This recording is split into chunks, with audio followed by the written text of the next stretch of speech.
ನಾವು ಕಷ್ಟದಿಂದ ಪಾರಾದ್ವಿ ಸರಿ, ಆದರೆ ನಾವು ಮಾಡಿರೋ ತಪ್ಪಿಗೆ ಯಾವುದೇ ಆಧಾರ ಇಲ್ಲದೆ ಅದನ್ನೆಲ್ಲ ಸುಟ್ಟು ಭಸ್ಮ ಮಾಡಬೇಕು. ಮಾಯಾ, ತಗೋ.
ಮಾಯನ ಇನ್ನ ಯಾರು ಏನು ಮಾಡೋಕ್ಕಾಗಲ್ಲ. ಇನ್ನಿಂದ ಮಾಯನ್ ಯುಗ ಶುರು.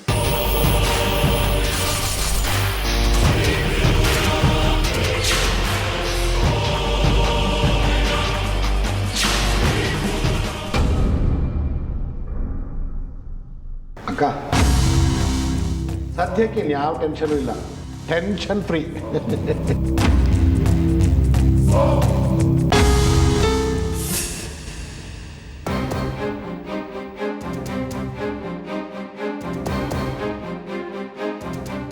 ಟೆನ್ಷನ್ ಕೊಡೋದಕ್ಕಂತಾನೆ ಬಂದ್ಲು ನೋಡಿ.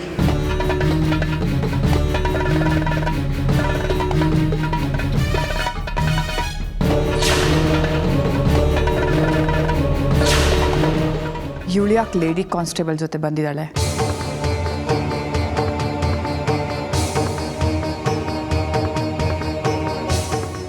ಏನು ವಿಷಯ? ಇವಳು ಯಾಕೆ ಈ ಥರ ನಿಂತಿದ್ದಾಳೆ? ಸ್ಟೇಷನ್ಗೆ ಬಂದು ನಮ್ಮ ಮುತ್ತು ಮಾವನ್ ನೋಡಬೇಕು, ನೋಡದೆ ಈ ಜಾಗ ಬಿಟ್ಟು ಕದಲಲ್ಲ ಅಂತ ಒಂದೇ ಸಮನೆ ಹಠ ಹಿಡಿದಿದ್ಲು.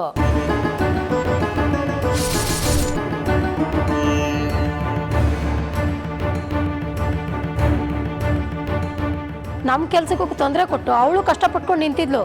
ಇದನ್ನೆಲ್ಲ ನೋಡಿ ನಮ್ಮ ಇನ್ಸ್ಪೆಕ್ಟ್ರು ನೀವೇ ಕರ್ಕೊಂಡೋಗಿ ಬನ್ನಿ ಅಂತ ಹೇಳಿದ್ರು.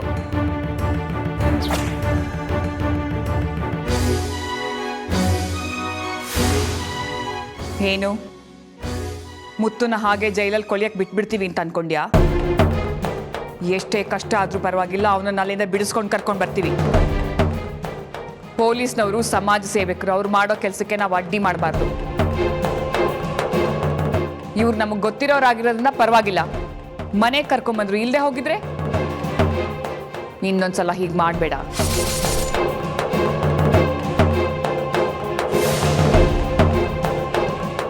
ಅವ್ರನ್ನ ಲಾಕಪ್ ಒಳಗೆ ಹಾಕಿದ್ದಾರೆ. ತಿನ್ನಕ್ಕೇನಾದ್ರೂ ಕೊಟ್ಟಿದ್ದಾರೋ ಇಲ್ವೋ ಗೊತ್ತಿಲ್ಲ.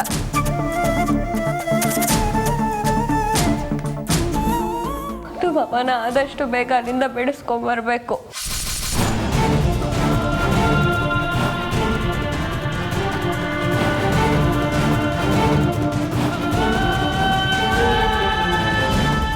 ಲಾಕಪ್ಪಲ್ಲಿರೋ ಪ್ರತಿಯೊಬ್ಬರಿಗೂ ಊಟ ತಿಂಡಿ ಎಲ್ಲ ವ್ಯವಸ್ಥೆ ಮಾಡಿರ್ತೀವಮ್ಮ. ನಾವು ಯಾರನ್ನು ಕೇರ್ಲೆಸ್ ಆಗಿ ನೋಡೋದಿಲ್ಲ. ಮೇಡಮ್, ಇವ್ರು ಮತ್ತೆ ಪೊಲೀಸ್ ಸ್ಟೇಷನ್ ಕಡೆ ಬರದೇ ಇರೋ ಥರ ನೋಡ್ಕೊಳ್ಳಿ ಮೇಡಮ್. ನಾನಿನ್ನು ಬರ್ತೀನಿ ಮೇಡಮ್.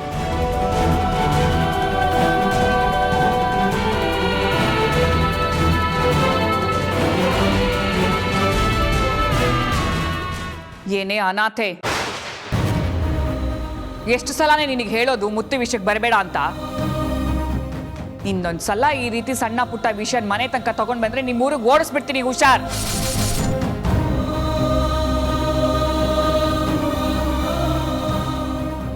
ಹೋಗೆ, ಒಳಗೆ ಹೋಗೋ.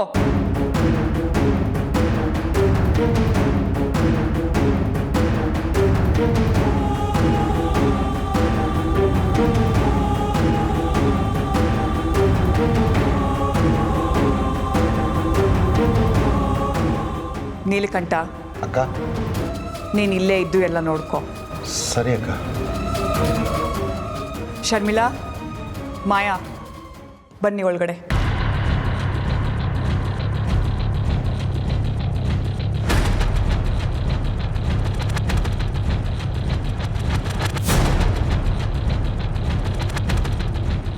ನಾನು ಮತ್ತೆ ರಾಜನಿಂದ ಏನೋ ಪ್ರಾಬ್ಲಮ್ ಅಂತ ಅಂದ್ಕೊಂಡೆ. ನೋಡಿದ್ರೆ ಈ ಮನೆ ಕೆಲಸದವಳು. ಇಷ್ಟು ದಿನ ಬೆಳ್ಳಿಗೆ ಸಪೋರ್ಟ್ ಮಾಡ್ತಿದ್ದಿದ್ದು ರಾಜ ಈಗ ದಿಕ್ಕು ದೆಸೆ ಇಲ್ಲದೆ ಕಾಣೆ ಆಗೋಗಿದ್ದಾನೆ. ಈಗ ನಮಗಿರೋದು ಒಂದೇ ಒಂದು ಪ್ರಾಬ್ಲಮ್ ಮತ್ತೆ, ಆ ಬೆಳ್ಳಿ. ಅವಳ ಕತೆ ಮುಗಿಸಿದ್ರೆ ಯಾರೂ ಕೇಳೋಕೆ ಬರಲ್ಲ. ಮುತ್ತು ಮಾವ ಸ್ಟೇಷನಲ್ಲಿ ಇರೋದ್ರಿಂದ ಅವ್ರಿಗೆ ಯಾವ ವಿಚಾರನೂ ಗೊತ್ತಾಗಲ್ಲ. ಇವತ್ತು ರಾತ್ರಿನೇ ಆ ಬೆಳ್ಳಿ ಕತೆ ಮುಗಿಸ್ಬಿಡೋಣ ಅಂತೆ.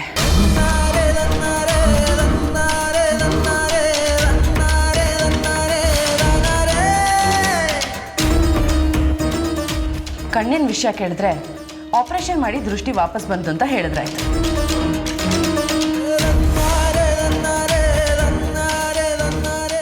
ಆಮೇಲೆ ನಿನ್ನ ಮುತ್ತು ಮದುವೆ.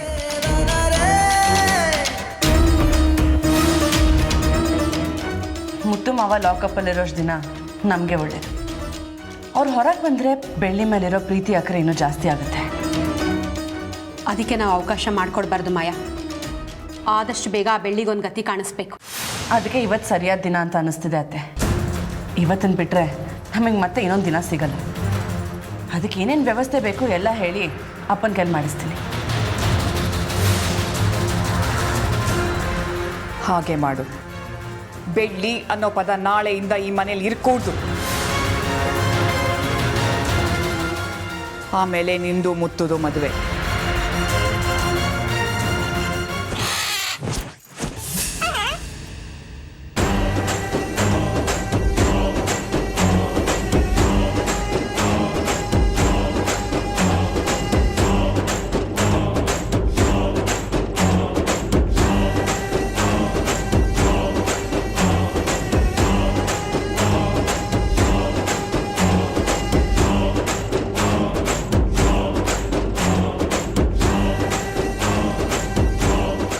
ಗಿಳಿ ಏನೋ ಹೇಳೋದಕ್ಕೆ ಹೊರಟಿದ್ಯಲ್ಲ, ಏನದು?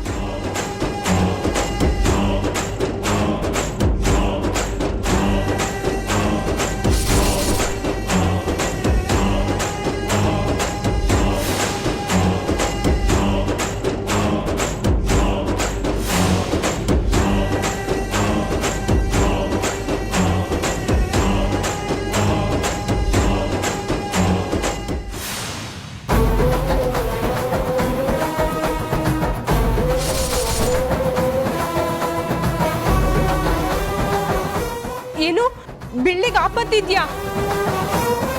ಮುತ್ತು ಮಾವ ಇಲ್ದಲ್ಲಿರೋ ಟೈಮಲ್ಲಿ ಏನಾರು ಒಂದು ಪ್ಲಾನ್ ಮಾಡ್ತಾ ಇರ್ತಾರೆ. ಹೀಗೇನು ಮಾಡಲಿ ನಾನು? ಬಿಳ್ಳಿನ ಹೇಗೆ ಕಾಪಾಡಲಿ? ಅಮ್ಮ ಚಾಮುಂಡಿ, ನನಗೀಗ ನೀನೇ ಗಟ್ಟಿ. ನಿನ್ನ ಮಗಳನ್ನ ಹೇಗಾರು ಮಾಡಿ ಕಾಪಾಡು ತಾಯಿ. ಬೆಳ್ಳಿನ ಹೇಗಾರು ರಕ್ಷಿಸು.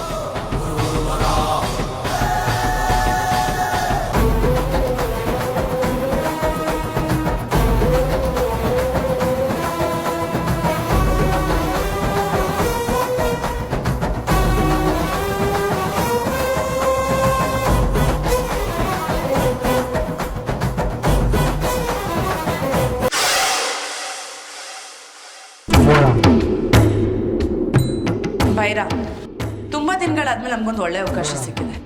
ಇದನ್ನು ನಾವು ಉಪಯೋಗಿಸ್ಕೊಳ್ಳಿಲ್ಲ ಅಂದರೆ ಮುಂದೆ ತುಂಬ ಸಫರ್ ಆಗಬೇಕಾಗುತ್ತೆ. ಇಷ್ಟು ದಿನ ನಡೆದಿದ್ದ ತಪ್ಪು ಇವತ್ತು ನಡೆಯೋಕ್ಕೆ ಬಿಡಲ್ಲ ಮಯ್ಯ. ಆದಷ್ಟು ಬೇಗ ಬೆಳ್ಳಿ ಕತೆನ ಮುಗಿಸಿ ಆಸ್ತಿನ ನಮ್ಮ ಕಡೆ ಮಾಡ್ಕೋಬೇಕು. ರೌಡಿಗಳಿಗೆ ಹೇಳಿ ವ್ಯವಸ್ಥೆ ಮಾಡಿದ್ದೀನಿ. ಇಷ್ಟರಲ್ಲಿ ಅವ್ರ ಫೋನು ಬರುತ್ತೆ. ಮುತ್ತು ಮಾವ ಇಲ್ಲದೆ ಇರೋ ಟೈಮಲ್ಲಿ ನಮಗೆ ಚಾನ್ಸಸ್ ಜಾಸ್ತಿ ಇರುತ್ತೆ. ಅದನ್ನು ನಾವು ಉಪಯೋಗಿಸ್ಕೋಬೇಕು. ಈ ಸಲ ಮಾತ್ರ ಯಾವುದೇ ಕಾರಣಕ್ಕೂ ಮಿಸ್ ಆಗಬಾರ್ದು ಬೈರ.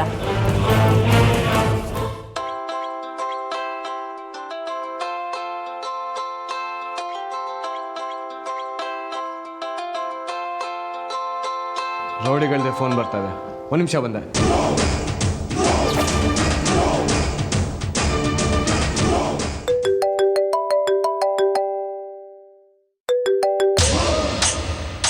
ಹೇಳಿ ಸ್ವಾಮಿ.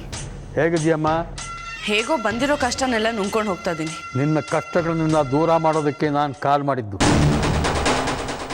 ಆ ಗಿಣಿಲಿರೋ ಶಕ್ತಿನ ಬಂಧಿಸ್ತೀನಿ ಅಂತ ನಿನಗೆ ಮಾತು ಕೊಟ್ಟಿದ್ದೆ, ನೆನಪಿದ್ಯಾ? ಹಾಂ ಸ್ವಾಮಿ, ನೀವು ಹೇಳಿದ ನೆನಪಿದೆ. ಆ ಘೋರ ಅಮಾವಾಸ್ಯೆ ದಿನ ಇವತ್ತೇ ಬಂದಿದೆ. ನನ್ನ ಮಂತ್ರಶಕ್ತಿ ಇವತ್ತು ದುಪ್ಪಟ್ಟಾಗಿರುತ್ತೆ. ಆ ಗಿಣಿನ ಬಂಧಿಸಿ ಅದರಲ್ಲಿರೋ ಶಕ್ತಿಯನ್ನು ಸಂಪೂರ್ಣವಾಗಿ ನಾಶ ಮಾಡ್ತೀನಿ. ನಾನು ಇವತ್ತೇ ಈಗಲೇ ನಿಮ್ಮ ಊರಿಗೆ ಬರೋ ತೀರ್ಮಾನ ಮಾಡಿದ್ದೀನಿ. ಯಾವುದೇ ಕಾರಣಕ್ಕೂ ಆ ಗಿಣಿನ ಸುಮ್ಮನೆ ಬಿಡೋದಿಲ್ಲ.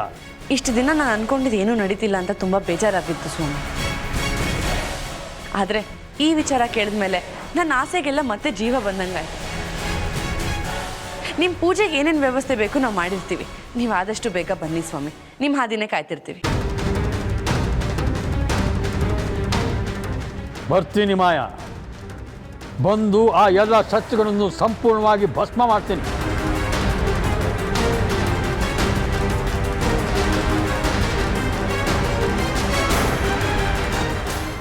ಚಿತ್ರ, ನಿನ್ನ ಅಷ್ಟು ಆರ್ಭಟಕ್ಕೆ ಇವತ್ತೇ ಕೊನೆ ಹಾಡ್ತೀನಿ. ಬರ್ತಾ ಇದ್ದೀನಿ ಚಿತ್ರ, ಬರ್ತಾ ಇದ್ದೀನಿ.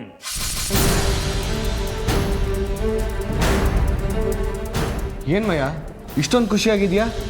ಎಷ್ಟೋ ದಿನದ ಕನಸು ಇವತ್ತು ನನ್ಸಾಗ್ತಿದೆ ಭೈರ. ಬ್ರಹ್ಮೇಂದ್ರ ಸ್ವಾಮಿಗಳು ಕಾಲ್ ಮಾಡಿದ್ರು.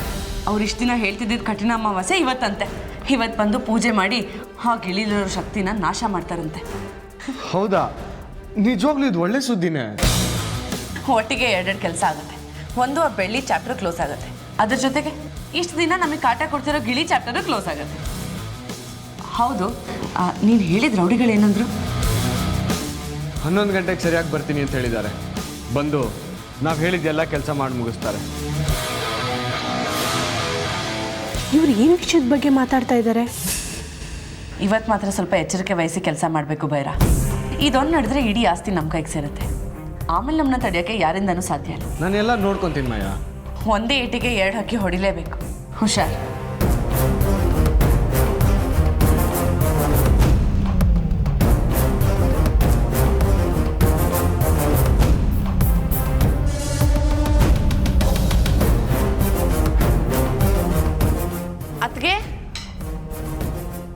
ಅತ್ಗೆ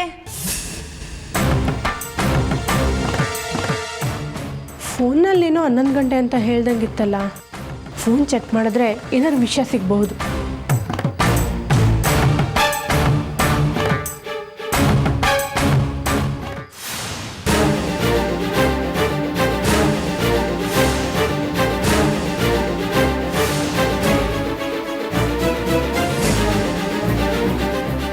ಬೆಳ್ಳಿ ಫೋಟೋ. 11 ಗಂಟೆಗೆ ಬನ್ನಿ. ಕೊನೆದಾಗಿ ಯಾರು ಫೋನ್ ಮಾಡಿದ್ದಾರೆ ನೋಡ್ತೀನಿ. ಮೆಸೇಜ್ ಕಳಿಸಿರೋ ನಂಬರು ಮತ್ತು ಕೊನೆದಾಗಿ ಫೋನ್ ಮಾಡಿರೋ ನಂಬರು ಒಂದೇ ಇದೆಯಲ್ಲ. ಯಾರನ್ನೋ ಬರೋದೇ ಕೇಳಿದಾರಲ್ಲ. ಯಾರಿಗೂ ಬೆಳ್ಳಿ ಫೋಟೋ ಬೇರೆ ಕಳಿಸಿದ್ದಾರೆ. ಏನು ಮಾಡೋದೀಗ? ಇಷ್ಟೆಲ್ಲ ನೋಡ್ತಾ ಇದ್ರೆ ಬೆಳ್ಳಿ ಜೀವಕ್ಕೆ ಖಂಡಿತ ಅಪಾಯ ಇದೆ. ಏನು ಮಾಡೋದು? ಮಮತಾ, ಮಾವ, ಏನು ಮಾಡ್ತಿದ್ಯಾ ಅಲ್ಲಿ? ಧೂಳಾಗಿತ್ತು, ಕ್ಲೀನ್ ಮಾಡ್ತಾ ಇದ್ದೆ. ಆ ಕೆಲಸ ಹರಿಣಿ ಮಾಡ್ತಾಳೆ, ನೀನು ಹೋಗಿ ಮಲ್ಕೋ. ನನ್ನ ಮೊಬೈಲ್ ಕೊಡು, ಹೋಗಿ ಮಲ್ಕೋ. ಏನು ಮಾಡೋದೀಗ? ಈಗ ನಾನು ಏನಾದ್ರು ಮಾಡೋದಕ್ಕೆ ಹೋದರೆ ಮಾಯಾ ಮತ್ತು ಚಿಕ್ಕ ಮಾವಂಗಿಬ್ರಿಗೂ ಗೊತ್ತಾಗ್ಬಿಡುತ್ತೆ.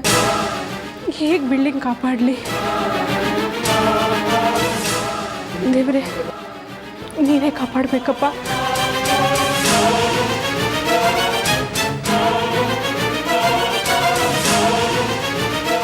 ಹಾಂ, ಇದೇ ಸರಿಯಾದ ದಾರಿ.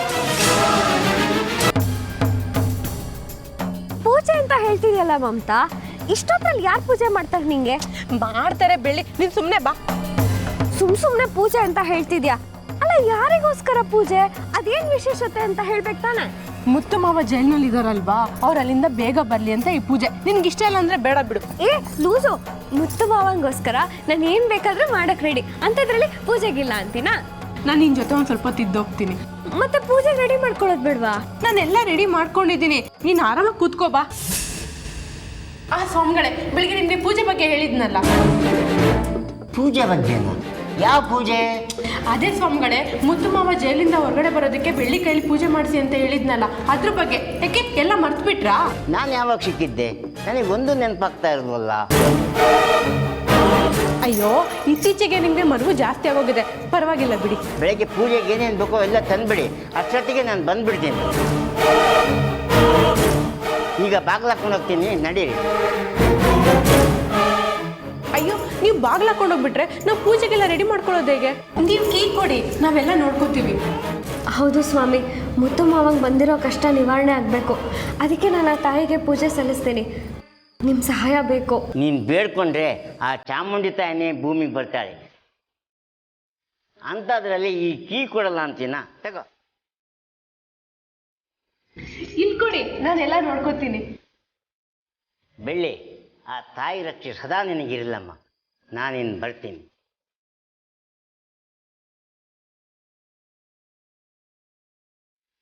ಬೇಗ ಬನ್ನಿ, ಪೂಜೆಗೆ ತಡ ಮಾಡಬೇಡಿ. ಸರಿಯಾದ ಟೈಮಿಗೆ ಬರ್ತೀನಿ, ಯೋಚನೆ ಮಾಡಬೇಡಿ. ಬರಲಮ್ಮ ಬೆಳ್ಳಿ?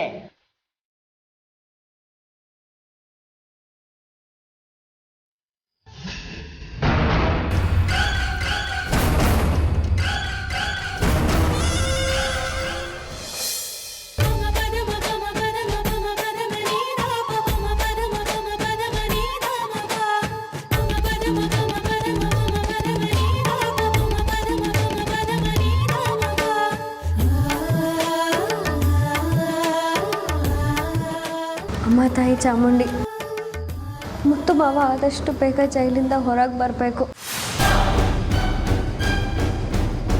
ಅವ್ರು ಯಾವತ್ತೂ ಇಂಥ ತಪ್ಪು ಮಾಡೋರಲ್ಲ. ಅವ್ರು ಯಾವತ್ತಿದ್ರೂ ಚೆನ್ನಾಗಿರ್ಬೇಕು.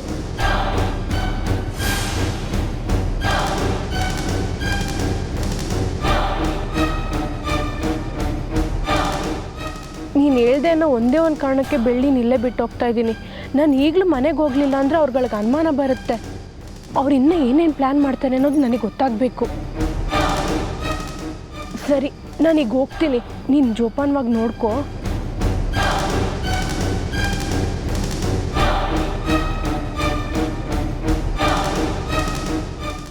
ಹಾಂ ಮಮತಾ, ನೀನು ಪೂಜೆಗೆ ಏನೇನು ಬೇಕೋ ಅದನ್ನೆಲ್ಲ ರೆಡಿ ಮಾಡ್ಕೋತಾರೆ. ನಾನು ಬೇಗ ಹೋಗಿ ಹೂವು ಹಣ್ಣೆಲ್ಲ ತಂದುಬಿಡ್ತೀನಿ, ಸರಿನಾ?